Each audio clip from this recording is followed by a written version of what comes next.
Hello दोस्तों, कैसे हैं आप सभी। तो हम उम्मीद करते हैं आप अपने लाइफ में मस्त होंगे, स्वस्थ होंगे। तो हम भी आशा करते हैं कि इस वीडियो को देखें और एक्सेल बहुत ही आसानी से सीखें। तो चलिए, इस वीडियो में हम आपको बताएंगे, इसमें हम आपको बताएंगे कि एक्सेल को आप कैसे ओपन कर सकते हैं। 3-4 तरीके हैं, बहुत इजी तरीके, तो आपके साथ में हम शेयर करना चाहते हैं। उसके बाद आप यहाँ पे किस तरह अलाइनमेंट के बारे में बताएंगे, आपको मर्ज एंड सेंटर करना बताएंगे। रो और कॉलम के लास्ट रो कैसे देखें, लास्ट रो की संख्या कितनी होती है ये बताएंगे। लास्ट कॉलम कैसे देखें, लास्ट कॉलम तो कैसे जाए ये बताएंगे, वहां से रिटर्न आए ये बताएंगे, लास्ट कॉलम की संख्या कितनी होती है ये बताएंगे। तो बने रहिए वीडियो में। चैनल पर नए हो तो चैनल को सब्सक्राइब कर दीजिए और कमेंट में जो दिक्कत हो वो जरूर पूछिएगा। तो दोस्तों चलिए शुरू करते हैं। हम एक्सेल बहुत सी तरीके से ओपन कर सकते हैं। इसकी ओपन करने के बहुत सारे तरीके होते हैं। चलिए आपको हम बताते हैं। सबसे पहले तो आप यहाँ पे नीचे ये जो आपको सर्च एरिया दिख रहा है, यहाँ पे सर्च पे आइएगा और यहाँ पे देखिए आपको पहले रिसेंट में ही, अगर आप डेली काम कीजिएगा तो रिसेंट में आ जाएगा। तो यहाँ पे रिसेंट में आकर डबल क्लिक कीजिएगा और ये देखिए आपका एक्सेल खुल गया। यहाँ से हम बड़ा कर लिए। ये देखिए यहाँ से हम ब्लैक वर्कबुक हो गया। यहाँ पे रिसेंट में आप काम कीजिएगा, जैसे आप नए नए खोलिएगा तो यहाँ पे तो ये नहीं होगा। अगर धीरे धीरे आप काम कीजिएगा, ये सब फाइल सेव कीजिएगा तो आपके पास आ जाएगा। नहीं तो शुरू में यहाँ पे कुछ नहीं होगा। यहाँ पे फेवरेट है, अगर आप जैसे मेरे पास अटेंडेंस और रिकॉर्ड, ये दोनों हमको जरूरी है, तो हम इसको फेवरेट में कर दिए तो जल्दी हम निकाल सकते हैं। ढेर सारी फाइल हो जाएगी तो इसे खोजने में बहुत सारा टाइम लग जाएगा। इससे अच्छा आप फेवरेट कर दीजिएगा तो फेवरेट यहाँ से स्टार मार्क से होता है। इसको क्लिक कर दीजिए, यहाँ से आपको फेवरेट में चला जाएगा शेयर विथ मी। यहाँ से आप फाइल शेयर कर सकते हैं। तो अभी हम फाइल किसी से शेयर नहीं किए हैं तो ऐसा नहीं हो सकता है। जैसे यहाँ पे आपको दिख रहा है ये ब्लैंक वर्कबुक हो गया, ये सेल्स रिपोर्ट।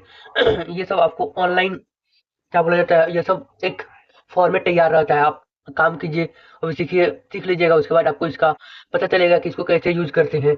यहाँ पे जो आपको दिख रहा है होम, ये होम बटन हो गया। ये न्यू, जैसे यहाँ पे न्यू पे क्लिक किए तो देखिए यहाँ पे ब्लैंक वर्कबुक, सेल रिपोर्ट, ये सब खुला है। यहाँ पे फार्मूला ट्यूटोरियल्स, पावर क्यूरी, ये सब आप पढ़ लीजिएगा तो बाद में बहुत ही आसानी होगा। अभी आपको समझ में नहीं आएगा। यहाँ पे ओपन, जैसे आप काम किए रहिएगा तो जैसे हम अटेंडेंस, रिकॉर्ड, न्यू फाइल, ये सब काम किए हैं तो आपको फाइल यहाँ से ओपन कर सकते हैं। यहाँ पे अकाउंट है तो आप अपने सेटिंग देख सकते हैं। जैसे माइक्रोसॉफ्ट में होम एंड स्टूडेंट 2021 है। ऑप्शन, ये ऑप्शन है जो आपके यहाँ पे सीट पे आप, ये जो पूरा वर्कबुक है इसकी आप सेटिंग को चेंज कर सकते हैं। यहाँ पे लैंग्वेज का कस्टमाइजेशन, इसके बारे में आपको बहुत अच्छा चीज हम आपको बताएंगे नेक्स्ट वीडियो में। बने रहिए वीडियो में, सब्सक्राइब कर दीजिए, लाइक कमेंट। तो चलिए हम क्या करते हैं, पहले एक तो ये तरीका हो गया। चलिए अब दूसरा तरीका बताते हैं। दूसरा तरीका, यहाँ पे स्टार्ट पे आइएगा और देखिए यहाँ पे भी एक्सेल है। एक तो एक ये भी तरीका हो गया। उसके बाद यहाँ पे ये अगर मान लीजिए यहाँ पे नहीं होगा, यहाँ पे हम पिंच करके रखे हैं तो यहाँ पे ऑल प्रोग्राम में आइएगा और यहाँ से देखिए ये अल्फाबेट होता है, ए से सी से, देखिए ई वाले में आ गए तो यहाँ पे एक्सेल दिख रहा है। इस पे भी आके आप राइट क्लिक कीजिएगा और देखिए यहाँ पे आके डबल क्लिक कीजिएगा। ये देखिए फिर यहाँ से भी आप ओपन कर लिए। आपका दो तरीका हो गया। चलिए आपको एक और तरीका बताते हैं। यहाँ पे फाइल सेव करने का पूछ रहा है, बाद में बताएंगे आपको। तीसरा तरीका ये है कि आप अपने, ये पुराना तरीका है, पहले के लोग इसी तरह यूज करते थे, अब नेट में एडवांस आ गया है। तो इसके लिए आप क्या कीजिएगा, विंडो, विंडो के साथ आर प्रेस कीजिएगा। ये देखिए आपका रन कमांड खुला। यहाँ पे आप टाइप कीजिएगा EXCEL, एक्सेल, यहाँ पे एंड एक्सेल, और इसको ओके कीजिएगा। तो ये देखिए एक रन कमांड से ओपन हो गया। तो एक तरीका ये है। ये जो ऑप्शन पूछ रहा है ये सेव के लिए पूछ रहा है। अगर आप एक्सेल पे काम करते हैं और अब कुछ काम किए, बाई चांस आपको याद ना हो कि आप फाइल को सेव किए हैं या नहीं किए हैं, तो आप जैसे ही फाइल को क्लोज कीजिएगा तो यहाँ पे पूछेगा कि फाइल सेव करने के लिए पूछेगा। तो जैसे अभी हम कुछ काम नहीं किए हैं तो नहीं पूछ रहा है, तो अगर हमको, चलिए बता देते हैं, फाइल सेव करना हो तो यहाँ पे सेव करेंगे। यहाँ पे लोकेशन आप दे सकते हैं, जैसे डाउनलोड में, डॉक्यूमेंट में, एक्सेल, ये हम अपना फाइल बनाया है, डेस्कटॉप पे है, आपको दिखा देते हैं। ये देखिए यही, ये रहा वो फाइल। ऐसे ही कर सकते हैं, यहाँ से फाइल सेव कर लीजिएगा। उसके बाद आपका तरीका है, एक तो जैसे यहाँ पे हमको डेस्कटॉप पे दिख रहा है, मान लीजिए अगर आपको भी डेस्कटॉप पे लाना होगा तो क्या कीजिएगा। तो इसके लिए बहुत सिंपली है, आप यहाँ पे आइएगा, स्टार्ट बटन पे क्लिक कीजिएगा, ऑल में आइएगा। यहाँ पे देखिए फिर को दिखिएगा एक्सेल कहाँ है, इस पे आके लेफ्ट क्लिक करके ड्रैग करके यहाँ पे छोड़ दीजिएगा। ये देखिए यहाँ पे आ गया। तो इस पे आके आप डबल क्लिक कीजिएगा। तो डबल क्लिक जैसे ही कीजिएगा ये देखिए आपका खुल गया। तो आप यहाँ पे एक ब्लैक वर्कबुक खोल लिए हैं। ये जो दिख रहा है ये सेल होता है। जैसे यहाँ पे A1, यहाँ पे देखिए इसका सेल का एड्रेस दिखा रहा है A1। यहाँ पे आप क्लिक कीजिए, ये देखिए ई इसके सामने आ रहा है और इसके सामने क्या है 4। यहाँ पे देखिए E4 दिखा रहा है। ई आपका कॉलम है, 4 आपका रो है। जो ऊपर से नीचे में होता है वो कॉलम होता है, और जो लेफ्ट टू राइट होता है वो रो होता है। कॉलम को क्या होता है, ऊपर से नीचे की तरफ जो होता है वो कॉलम होता है। जैसे ए बी सी जो आपको यहाँ पे दिख रहा है, ये ए है, बी है, सी, ये आपका कॉलम है। जैसे डी कॉलम को हम सेलेक्ट किए, एच कॉलम को सेलेक्ट किए, जे कॉलम को सेलेक्ट किए, वैसे ही अगर हम रो को सेलेक्ट करें, ये देखिए हम 5 रो को सेलेक्ट किए, ये देखिए हम यहाँ पे 2 रो को सेलेक्ट कर लिए। चलिए आपको हम बताते हैं कि टोटल रो की संख्या, अगर मान लीजिए आप लास्ट तक ऐसे स्क्रॉल कीजिएगा तो करते रह जाइएगा। इसका एक शॉर्टकट तरीका होता है, क्या आपको पता है क्या है? पता हो तो जल्दी से कमेंट कीजिए। तो चलिए आपको बताते हैं इसका शॉर्टकट तरीका क्या होता है। आपके कीबोर्ड पे कंट्रोल बटन के साथ वो 4 एरो होता है, अप डाउन राइट लेफ्ट, तो कंट्रोल के साथ डाउन एरो प्रेस कीजिएगा। ये देखिए आप आ गए लास्ट रो पे। लास्ट रो की संख्या कितनी है?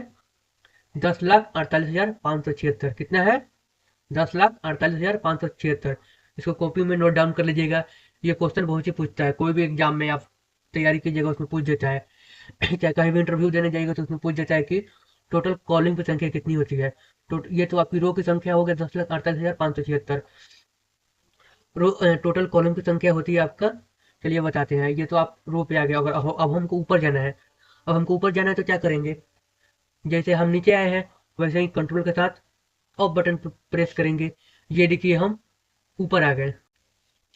तो दोस्तों चलिए, आप रो की संख्या तो आपको पता चल गया कितना होता है, 10,48,576। वैसे ही अगर हमको कॉलम की संख्या देखना होगा तो रो की संख्या कैसे देखे है? कंट्रोल के साथ डाउन एरो की। क्या किए हैं? कंट्रोल के साथ डाउन एरो की। फिर वहीं हमको क्या देखना होगा? कॉलम की संख्या। तो कॉलम की संख्या देखने के लिए हम क्या करेंगे? कंट्रोल के साथ लेफ्ट एरो की। ये देखिए लास्ट कॉलम नेम में हम आ गए। लास्ट कॉलम नेम आप याद रखिएगा, एक्स एफ डी होता है। क्या होता है? X F D. ये देखिए यही होता है। जैसे इस पर हम सेलेक्ट किए तो ये आपका कॉलम है एक्स एफ डी, जो इसकी संख्या होती है 16,384। कितनी होती है?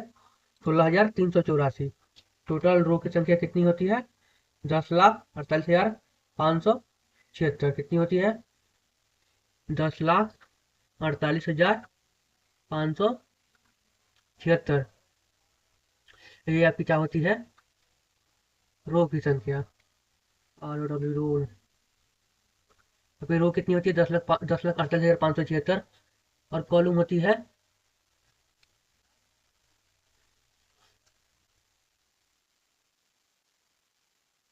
आपकी 16,384। इसको आप नोट कर लीजिएगा। रो की संख्या 10,48,576, कॉलम की संख्या 16,384। यहाँ पे आप देखें कि हम एक काम कर रहे थे। यहाँ पे क्या लिखा है? मर्ज इन सेंटर। इसका यूज चलिए आपको हम बताते हैं इसका यूज क्या होता है। ये देखिए, जैसे हम यहाँ पे कुछ लिख रहे हैं, चलिए आपको हम एक फाइल ओपन करके बताते हैं। जैसे यहाँ पे हम फाइल ओपन किए, जैसे यहाँ पे एक आपका रिकॉर्ड, हम रिकॉर्ड को ओपन कर लिए। अब देखिए यहाँ पे इसमें नहीं, अटेंडेंस में आ जाइए। हाँ, देखिए देखिए यहाँ पे हम अटेंडेंस शीट बनाए हैं। यहाँ पे नाम रोल नंबर दिए हैं। जैसे अगर इसको हम यहाँ पे आए, हटा दिए, यहाँ पे इसका फॉर्मेटिंग हटा दिए। मान लीजिए यहाँ पे हम एक डाटा एंट्री किए, जैसे ये स्टूडेंट का नेम हो गया, रोल नंबर हो गया। वो 3 तारीख को क्लास किया है, 4 तारीख को क्लास करेगा या नहीं करेगा। अब यहाँ पे क्या है? Attendance sheet. अब यहाँ पे हम लिखेंगे, मान लीजिए अगर हम यहाँ पे लिखेंगे ATTENDANC अटेंडेंस शीट। अब देखिए यहाँ पे लिख रहे तो अच्छा नहीं लग रहा है। इसके लिए हम क्या करेंगे? मर्ज इन सेंटर का यूज करेंगे। इसको पूरा को यहाँ पे सिलेक्ट करेंगे, जैसे ए बी सी डी चारों कॉलम को सिलेक्ट करेंगे और यहाँ पे मर्ज सेंटर कर देंगे। ये देखिए बीच में आ गया। इसको हम कलर बैकग्राउंड कलर कर दिए। ये देखिए अब कितना अच्छा लग रहा है, बोल्ड कर दिए, थोड़ा साइज बढ़ा दिए। ये देखिए अब कितना अच्छा डाटा लग रहा है आपका। ऐसे ही एक्सेल टिप जानने के लिए like comment follow and subscribe कीजिए।